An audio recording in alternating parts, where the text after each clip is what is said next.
Hey, welcome back to the channel. This week we are just going to pick up where we left off last week and continue working on the gouache painting that we started last week. We are going to finish it this week. This is going to be a pretty chill paint with me session, so why don't you grab your art materials and come along and paint along beside me. First of all, I'm going to apologize for this light scrolling that you see in the video. I tried using my camera on a different setting and apparently it was catching the lighting above and it gives you this kind of scrolling. I didn't know how to fix it, so I will learn how to do that later, or I will not record this way again, so I apologize for that. One thing that's kind of cool is this footage actually shows you the color shift that you get with gouache paints. You can see that I'm painting in dark for like underneath the waves, and it fades out pretty quickly because I've got this sped up like 2 times, and this was fairly watered down gouache, so it was drying pretty quickly. But it would fade out and was basically just barely gray, and you could barely see it on the painting at all. So that was kind of neat to actually be able to see when I was watching this back. As you can see, I'm using some really long-handled brushes. I actually really like the long-handled brushes. These I bought on Amazon about a year or so ago in a Black Friday deal. But I like them even though I don't always hold them all the way at the back like this. I just like how they feel. I'm holding this one at the back because I wanted to make sure that the marks that I was making for the waves were really loose.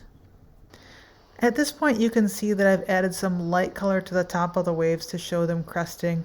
I'm also adding some just orange spots here and there for the dappled light on the water. I don't like how the waves look at this point. I do go back and I work on them on and off throughout the painting. I end up liking them pretty well at the end. Here I go a little bit overboard with the orange, and in a second you're going to see me trying to fix this. So I took a damp brush and just started scrubbing out the yellow that I had put on there, and of course it decided to mix with the blue underneath and gave me some green splodges.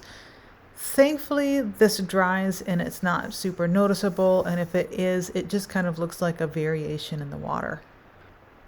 I was not very happy with how the waves were looking at this point, but I didn't really know what to do to fix them, so I just decided let's go work on the rocks.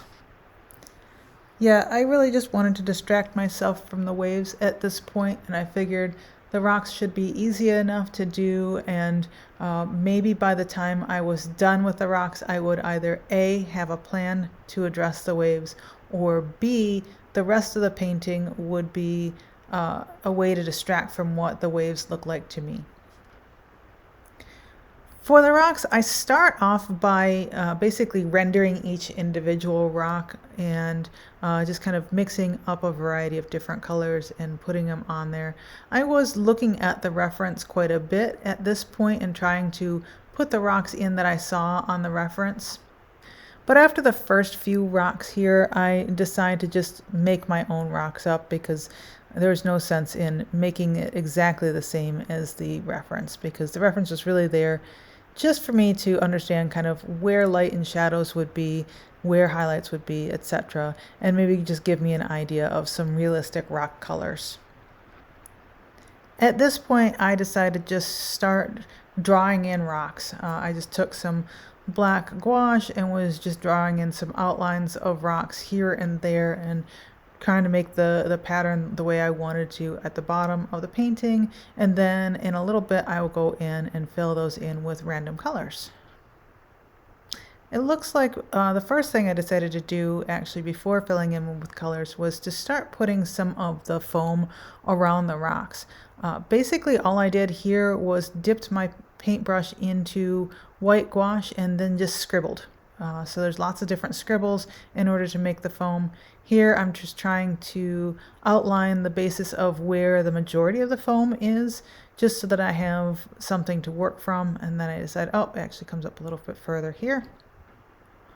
I was originally thinking I was going to need to draw each individual bubble in the foam, and that was just insanity. So like I said, instead I did scribbles and just kind of scribble in all of the foam.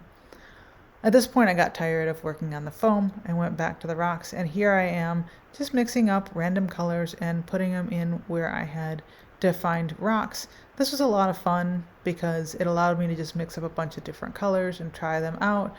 So I had some reds, some greens, some grays, some browns, just all kinds of different colors, which I thought would work really well for kind of a rocky beach like you often find in Michigan. I'm using a relatively wide flat brush here because I'm just trying to get a flat wash of color on the rocks, and I don't need it to be terribly precise.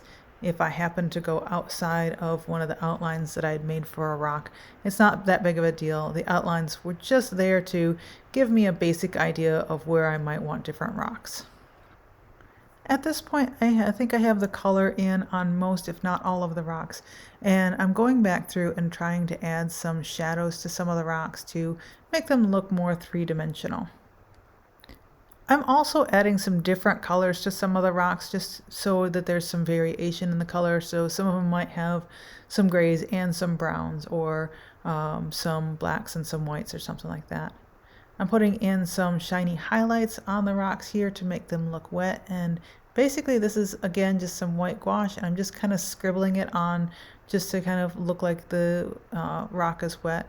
And then some of them I go back with a wet brush and kind of blend it in a little bit, because with regular gouache you can blend the layers together if you scrub a little bit. Now I took some black gouache to really kind of put in some of those darker shadows. My black gouache there's something wrong with it. It's very runny and I'm not really sure what to do about it.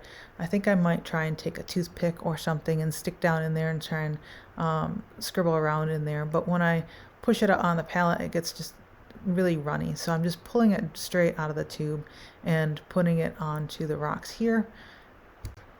I kind of end up basically outlining each of the rocks with the black, though it's not really exactly an outline. I do take and blend the black into some of the rocks to give it shadows. Some of the rocks that I had painted in there, I actually just paint over completely with black because I just figured it's a really shadowy area. I'm just in general trying to make the rocks look fairly realistic. Looks like I'm putting some cracks on some of the rocks, etc.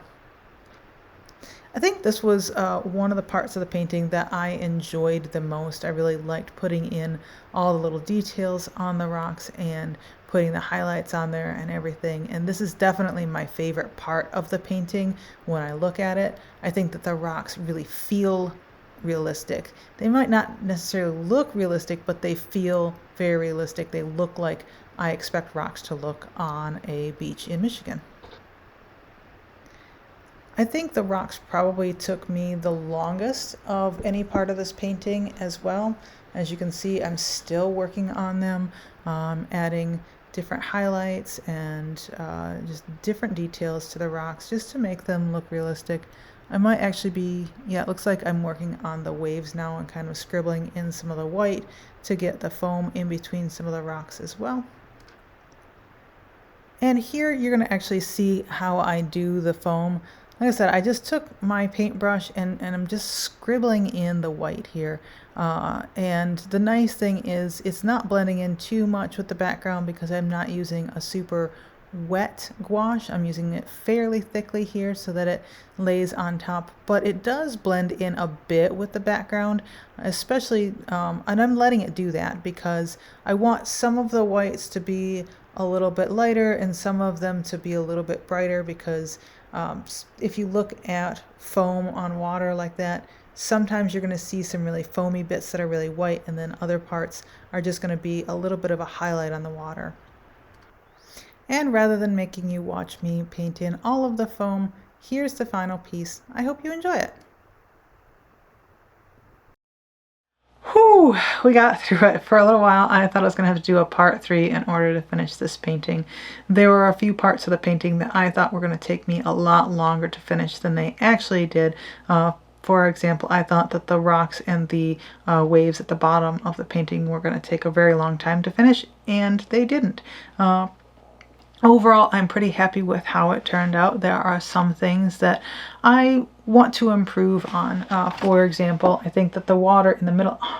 on camera it looks so good, on the viewfinder it looks so good, but in the middle here, the water doesn't look the way I envision it in my head, so I just need to practice some of that. And I do anticipate that as I continue to learn and grow as an artist and as a painter, that I am going to continue to see things like that that aren't quite the way that I wanted them to be.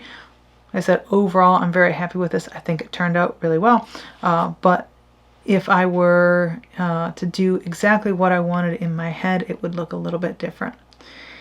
Anyway, I can't complain at all. I think this turned out really nice and I enjoyed painting it. I hope you enjoyed watching, and I will see you all next week. Bye!